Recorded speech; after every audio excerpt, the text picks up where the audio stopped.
Thank you, Mr. President. I had a speech prepared, but that was many hours ago. And now my thoughts are jumbled. It's 4 in the morning. I hope my counterpart, Majority Leader Andrea Stewart-Cousins, like me, has a brief speech. It's been a long session. I've been here 11 years, and I feel like that's just today. I want to thank all of my members. It has been a long session.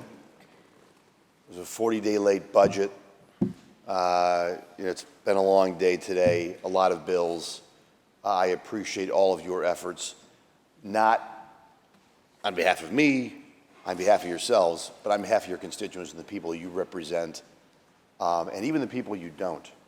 People across New York who share our philosophy, our values, who look for a voice in opposition to a lot of the laws that are passed here.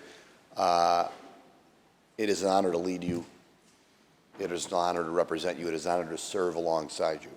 To my colleagues across the way, it's an honor to serve with you and attempt to try and lead this state to a better place, even though clearly on a lot of issues we have different ideas of how to get there.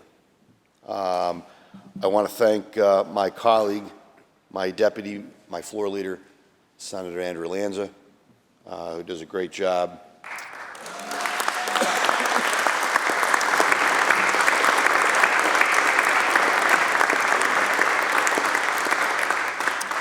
I certainly want to thank his counterpart, Senator Mike Gianaris, for his efforts.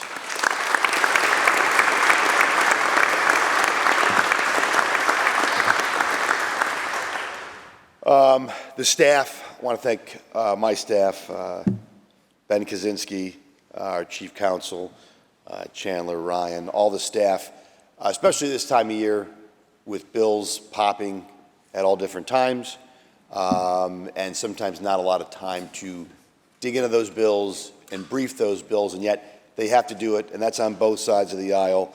I always say, the people in New York may know Rob Ortt, they may know Andrea Stewart-Cousins, they may know the people who get elected. They may never know the staff, and yet the staff provide such an invaluable service to the people of this state, and they do so. Some of them, I'm sure, are great to have, glad to have the anonymity, but we want to make sure that your efforts remain not anonymous, that those are acknowledged. And so thank you very much to all the staff, but certainly our staff on the minority side. It's hard, after the budget, it's sort of easier to try to encapsulate the good, the bad, and the ugly, or the takeaways from a budget. The end of session is a little harder. Where do you start? Do you go January to today? Do you go just today? And thankfully for all of you, I'm not going to start in January, but I think we're just going to, for me, a couple things that I wanted to highlight, I guess. Certainly when I think of this session, I think about the constant drumbeat about affordability, and I think the need and the recognition by everybody here that New York State remains one of the highest, least affordable states in the country. And everyone seems to acknowledge that. My colleagues in the Democratic Conference, certainly my colleagues in the Republican Conference, and you saw a variety of bills that attempted, or at least the narrative was that the attempt was to cap prices, to lower prices, to control prices, to lower costs.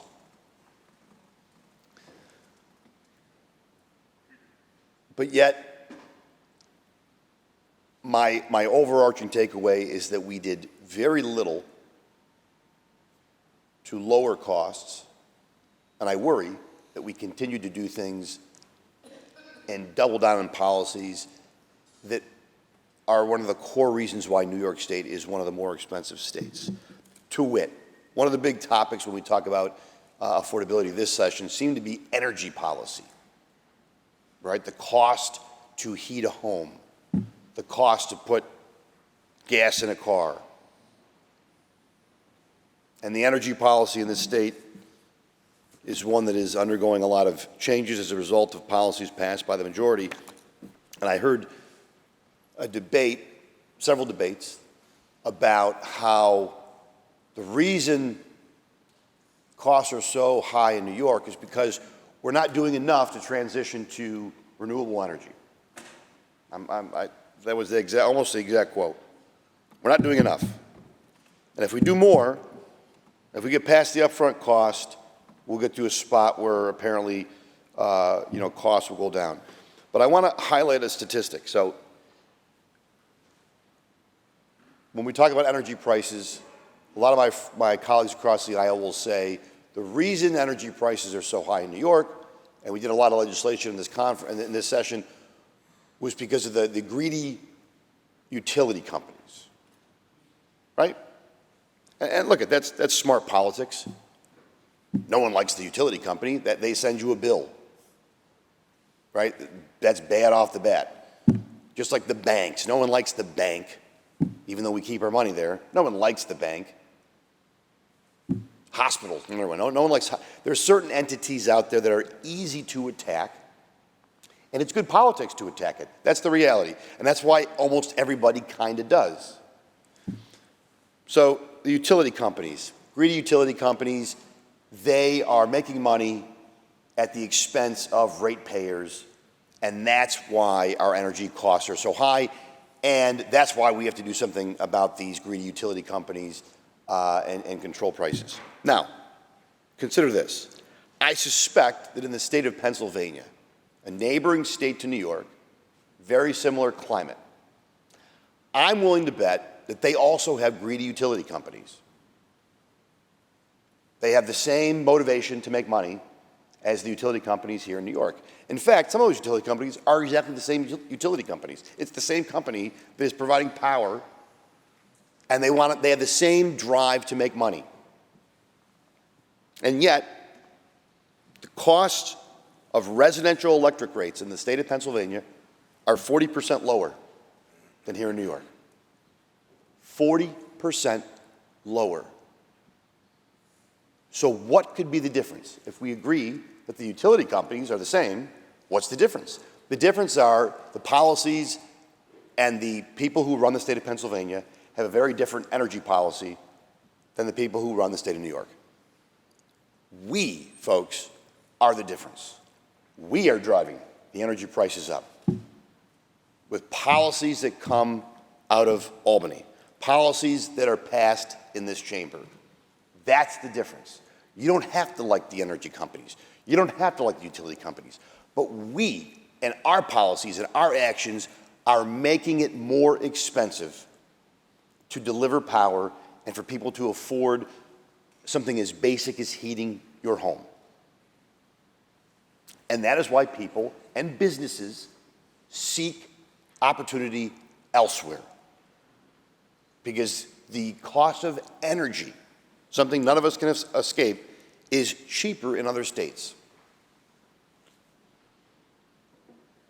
We did a bill at the end here giving the most powerful Attorney General, and I don't mean the individual, I mean the office. The Office of Attorney General in New York is the most powerful state's Attorney General office in the country. And we gave that office more power. To what end, I'm not really sure. What I do know is it will send a chill to a lot of businesses and employers who might come here or who already do business here, that now they can be investigated and charged under a statute that is incredibly hard to define, very nebulous, very ambiguous. I thank my colleagues who asked those questions of the sponsor, who I think is very well-intentioned, but I think misguided on that legislation. I won't touch on this on the spending plan. That's a different, we've gone over that, $10 billion more than last year. I'll close with, to me, one of the overarching themes this year was the corrections officers' strike, the deaths at Marcy, the officers who were charged, the prison system in New York. That's a big topic. And look, there'll be some people that they're going to be on one side no matter what. But the nuance of it is to me that we have a real issue in our prison system. And that issue, what happened at Marcy, the strike, we have to ask ourselves, have we addressed the root causes of what's going on in our prison system? I would say the answer is unequivocally no. I think, in fact, we have made it worse. We have made it more dangerous. We continue to, I believe, turn our backs on the folks that we ask to do a very difficult and dangerous job. If you are in prison today in the state of New York, you really worked very hard to get there. That's the truth. If you're in prison today in the state of New York, it is not for a small offense. And it is almost certainly not your first offense. We ask corrections officers to do a very, very dangerous job, and yet we continuously do not give them the resources to do it.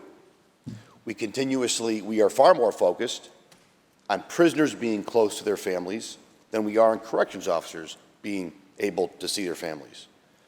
We are very focused about the mental health of people who have committed crimes. We seemingly are less interested in the mental health of the people we ask to go into the prisons and, again, do that job. Today we passed yesterday, an omnibus bill that once again is focused on those behind bars instead of those we ask to protect us and work in prisons. So the strike, did we respond by making the prison system better, safer for inmates and for corrections officers? No, we did not. We failed in that obligation. And the prison system will continue to deteriorate and continue to remain very dangerous for the folks who are in there incarcerated and the folks who work in the prison system. And there will be other incidents. There'll be incidents that will be covered on the news, and there'll be incidents that we never see. Because every day there's incidents there's attacks on corrections officers, there's attacks inmate on inmate attacks that we never talk about because it's not covered on the news, because there's no video of it. That doesn't mean it didn't happen. That doesn't mean that it's not a symptom of a system that is rotting from the inside. The COs know it, we know it, but we've done nothing about it. I don't think we've addressed the core issues that are facing New York. We've done a lot of bills this week, a lot of bills this session, but I don't believe we have addressed the fundamental issues facing the people of New York. It's a missed opportunity, several missed opportunities, Mr. President, and I can only hope that next session, and I really do hope next session starts in January. I hope we're not back here in the fall. I heard someone use the term Trump-proofing New York, which is, I won't say. There's a joke there that I'm tempted to do at 4 in the morning. I don't even know what that means. We have an elected president, elected by a majority of the American people. We have real issues facing the state of New York, and they do not begin and end with President Donald J. Trump. They are real issues facing real people every single day, and they're looking for us to do things about the price of groceries, the price of gas. They're looking to find jobs and opportunity and freedom here in the state of New York. They want to be able to raise their family here in the state of New York. They want their family to stay here once they've been raised in the state of New York. We've done nothing to make that more real, to make that more tangible. In fact, I think we've done many things to make that more problematic. So again, Mr. President, I know it's late and the hour is late. I just want to thank my colleagues again for your efforts. It's an honor to be the leader of this conference. It's not always easy. It's not always easy being a New York State Senator. Sometimes it's really hard, but that's why it's so worth it. And there's people, millions of people, who are counting on us, all of us, to do this job and to do it well and to try to make their lives a little bit better. Not our lives, to make their lives a little bit better. I don't think we did that, but the great news is we will get more opportunities to do it in the future. So, Mr. President, thank you very much.